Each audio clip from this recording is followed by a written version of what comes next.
सूर्य नमस्कार कितनी ancient practice है आप जानते ही होंगे। हमारे एंशियंट ऋषि मुनि इसे करते थे। क्यों करते थे? कुछ तो कारण होगा, मैं बताता हूँ क्या कारण है। हर हर महादेव बोलो, हर हर महादेव, हर हर महादेव बोलो, हर हर महादेव। ये 12 स्टेप्स की एक्सरसाइज ह्यूमन बीइंग के नर्वस सिस्टम को स्टिमुलेट करती है। ये बैलेंस करती है हमारे दोषास को, जैसे वात पित्त कफ, इनको बैलेंस करने में हेल्प करती है। ये हमारे इम्यून सिस्टम को स्ट्रांग बनाती है। ये हमारी मेंटल हेल्थ को इम्प्रूव करती है। ये हमारे वेट मैनेजमेंट में हेल्प करती है, बॉडी को टोन करती है। बेसिकली ये ओवरऑल हेल्थ को इम्प्रूव करती है, बॉडी को स्ट्रेंथ देती है और हमारे माइंड को रिलैक्स करती है। इसके जितने बेनिफिट गिनाए जाएं उतने कम हैं। सूर्य नमस्कार एक अच्छा कार्डियोवास्कुलर वर्कआउट तो है ही, पर यह सबसे बेस्ट एक्सरसाइज है हमारे प्राणिक चैनल्स को खोलने और एक्टिवेट करने के लिए। और इसी की वजह से इसका इतना गहरा और पॉजिटिव इंपैक्ट पड़ता है हमारे बॉडी, माइंड और एनर्जी सर्किट पे। बिसाइड्स गुड हेल्थ, ये हमें एक अपॉर्चुनिटी देता है सूर्य देव को नमस्ते करने के लिए, सूर्य देव को धन्यवाद करने के लिए, बिकॉज इस प्लैनेट पे लाइफ उन्हीं की वजह से चल रही है। Everything is solar powered. तो जिसने इस कलयुग में ये भी कर लिया, उसने योगी बनने के लिए पहला स्टेप उठा लिया है। और एक योगी क्या क्या कर सकता है ये आप इमेजिन भी नहीं कर सकते। तो मेरे भाइयों, सूर्य नमस्कार प्रैक्टिस करो, हर रोज प्रैक्टिस करो। और इसको आप किसी भी टाइम प्रैक्टिस कर सकते हैं। मेक श्योर कि पेट खाली होना चाहिए। सुबह करो, शाम को करो, जैसे आपको ठीक लगे, पर सुबह अगर खाली पेट करते हैं तो इसके सबसे ज़्यादा मैक्सिमम बेनिफिट मिलते हैं। आपको मार्केट में बहुत से डिफरेंट वर्जन्स मिल जाएंगे इसको करने के, सब में थोड़ा थोड़ा सा वेरिएशन होता है। So it's better you stick to one particular version and practise it with discipline. 1 महीना करके देखिए, आपको खुद बेनिफिट्स रियलाइज हो जाएंगे। इसको स्टार्ट करने से पहले अगर आप एक हल्का सा वार्म अप कर लें तो बेटर रहता है, जिसमें आप हल्की फुल्की जॉइंट्स की रोटेशन कर सकते हैं, हल्का फुल्का रनिंग कर सकते हैं, हल्की फुल्की जंपिंग कर सकते हैं, जैसा आपको ठीक लगे। शरीर थोड़ा सा हल्का सा गर्म करना बेटर है। अब आते हैं कि इसको करते कैसे हैं। इसमें 12 स्टेप्स हैं, स्टेप वाइज आपको बताता हूं। Let's start with step 1।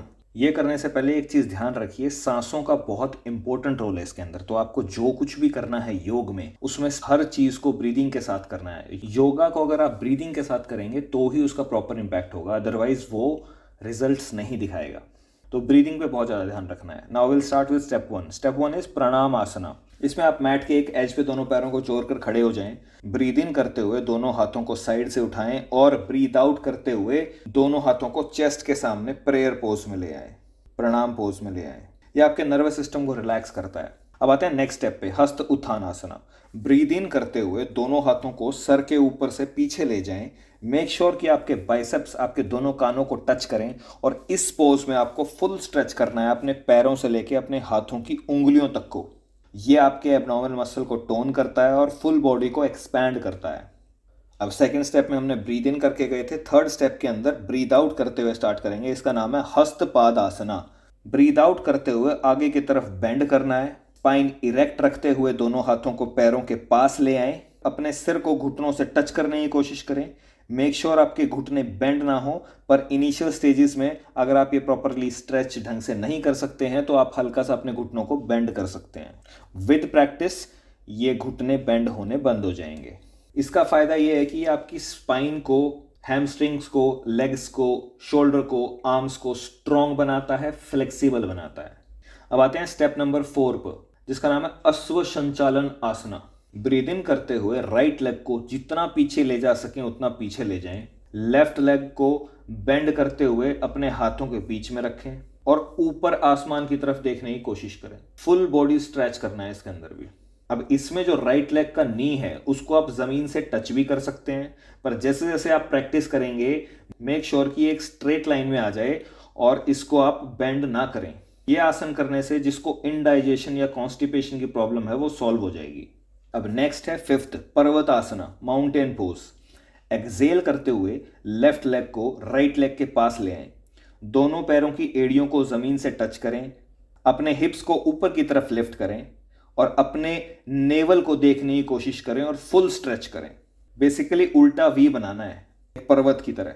अब इस आसन को करने से आपका पोस्चर तो इम्प्रूव होता ही है, साथ में ये आपके माइंड को शांत करता है।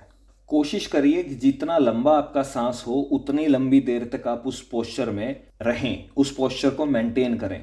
धीरे धीरे आप देखेंगे कि आपका सांस भी बढ़ जाएगा, लंबा हो जाएगा और इस पर्टिकुलर पोस्चर में रहने का टाइम भी बढ़ जाएगा। अब यहाँ पे अगर आप चाहें तो एक सांस ले सकते हैं।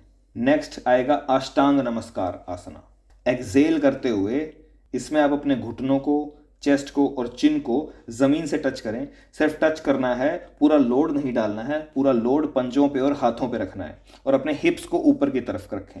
यह आसन आपके बॉडी में जितने भी टेंशन्स हैं उसको दूर करने में हेल्प करता है। नेक्स्ट आते हैं हम 7th पे, भुजंग आसना, जिसको कोबरा पोज भी बोलते हैं। अब इसके अंदर आपका जो लोअर पार्ट है उसको जमीन से टच कर लें। इनहेल करते हुए अपनी अपर बॉडी को ऊपर की तरफ मूव करें और आसमान की तरफ देखें। जितना आप स्ट्रेच कर सकें उतना करिए, ज़्यादा फोर्स नहीं करना है। यह आपकी फ्लेक्सिबिलिटी को तो इम्प्रूव करता ही है, साथ में आपके मूड को भी इनहेंस करता है। अब हम नेक्स्ट पे आते हैं 8 पे, पर्वत आसना। दोबारा से वही आसन आ गया, माउंटेन पोज। उल्टा वी बनाना है, सेम एक्सेल करते हुए और अपनी नेवल की तरफ देखने की कोशिश करनी है, फुल स्ट्रेच करना है। अब यहाँ 8वें नंबर से पर्वत आसना से सेम आसन स्टार्ट हो जाते हैं। 9th है अश्व संचालन, ये भी सेम है। इसके अंदर आप जोन सा पैर पहले पीछे लेके गए थे, राइट लेग पीछे लेके गए थे, अब वही राइट लेग आपको आगे लेके आना है अपने हाथों के बीच में और ऊपर की तरफ देखना है। नेक्स्ट आ जाता है हस्तपाद आसना। सेम एक्सेल करते हुए अपने दोनों पैरों को एक साथ ले आएं, दोनों हाथों के साइड में जमीन से टच करें और वही अपने सिर को घुटनों से टच करने की कोशिश करें। जितने भी आसनों में आप बेंड कर रहे हैं उसमें एक्सेल है, जितने में एक्सपैंड कर रहे हैं उसके अंदर इनहेल है, इस बात को याद रखना। अब उसके बाद 11th है हस्त उत्थान आसना। इनहेल करते हुए दोनों हाथों को पीछे ले जाएं, अपने हिप्स को हल्का सा आगे की तरफ मूव करें और स्ट्रेच करें। नेक्स्ट है ताड़ासना, स्टैंडिंग माउंटेन पोज। एक्सेल करते हुए दोनों हाथों को आगे ले आएं प्रेयर पोज में और उसके बाद दोनों हाथों को साइड में ले जाएं। ये हो गया आपका सूर्य नमस्कार का एक कंप्लीट साइकिल। अब इसी के नेक्स्ट पार्ट के अंदर जैसे हम 4th स्टेप में राइट लेग को पीछे लेके गए थे, अब ऐसे ही हम लेफ्ट लेग को पीछे लेके जाएंगे और फिर उसी लेफ्ट लेग को आगे लेके आएंगे। ऐसे ही आपके साइकिल चलते रहेंगे। मेक श्योर कि आप 12 से 15 साइकिल जरूर करें। जो ये करने लग जाएगा उसको मेरे ख्याल से करने में 15 से 20 मिनट लगेंगे आपको ये करने में, और ये अगर आपने 15-20 मिनट में 15 साइकिल कर लिए, पसीने टप टप करके गिरेंगे और एक तरीके से आपका फुल बॉडी वर्कआउट हो गया है। उसके बाद आप रेडी हैं आसना करने के लिए, फिर प्राणायाम करने के लिए और फिर ध्यान करने के लिए।